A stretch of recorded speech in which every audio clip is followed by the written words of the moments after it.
Mahabharata, Chapter 62. Krishna teaches. All was ready for the battle. The warriors on both sides gathered together and solemnly bound themselves to honor the traditional rules of war. The code of conduct in war and methods of warfare vary from time to time. It is only if what was in vogue at the time of the Mahabharata war is kept in mind that we can understand the epic. Otherwise, the story would be puzzling in places.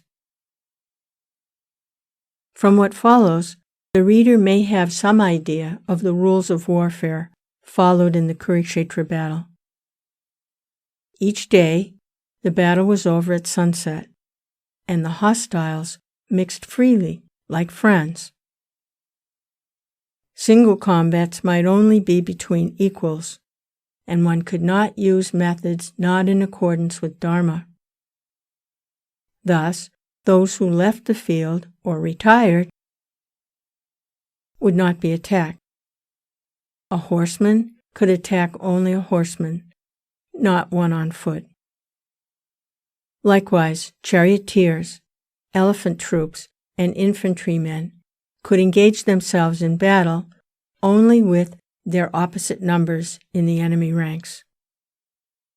Those who sought quarter or surrendered were safe from slaughter. Nor might one, for the moment disengaged, direct his weapons against another who was engaged in combat.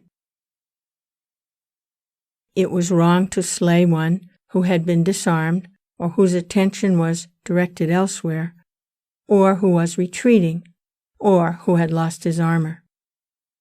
And no shafts were to be directed against non-combatant attendants or those engaged in blowing conch shells or beating drums. These were the rules that the Kauravas and the Pandavas solemnly declared they would follow. The passage of time has witnessed many changes in men's ideas of right and wrong.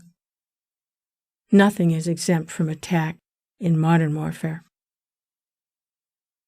Not only are munitions made the target of attack, but dumb animals such as horses, camels, mules, and medical stores.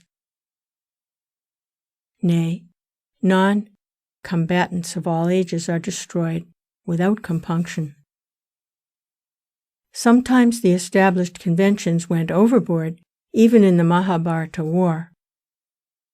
We see clearly in the story that occasional transgressions took place, for one reason or another, but, on the whole, the accepted rules of honorable and humane war were observed by both sides in the Kurukshetra battle, and the occasional violations were looked upon as wrong and shameful.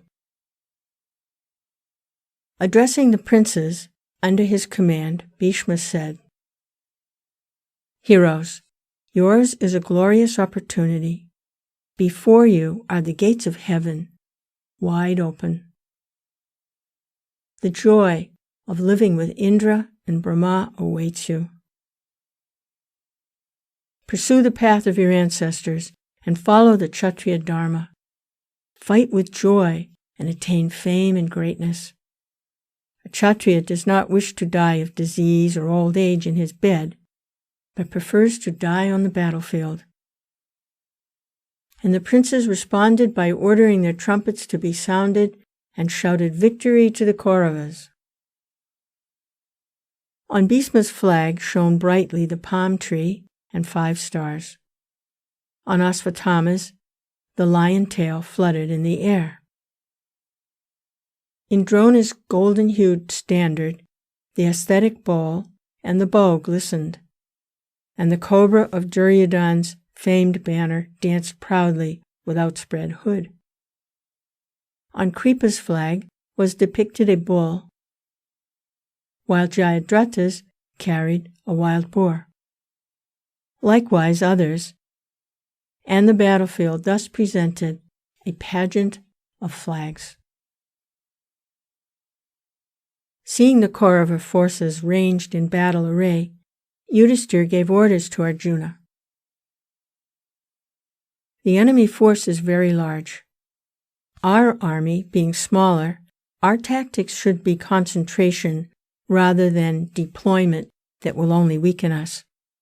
Array our forces, therefore, in needle formation. Now, when Arjuna saw men arrayed on both sides for mutual slaughter, he was deeply agitated. And Krishna spoke to him in order to quell his agitation and remove his doubts. Krishna's exhortation to Arjuna at this juncture is the Bhagavad Gita, which is enshrined in millions of hearts as the Word of God. The Bhagavad Gita is acknowledged by all as one of the supreme treasures of human literature. Its gospel of devotion to duty, without attachment or desire of reward, has shown the way of life for all men, rich or poor, learned or ignorant, who have sought for light in the dark problems of life.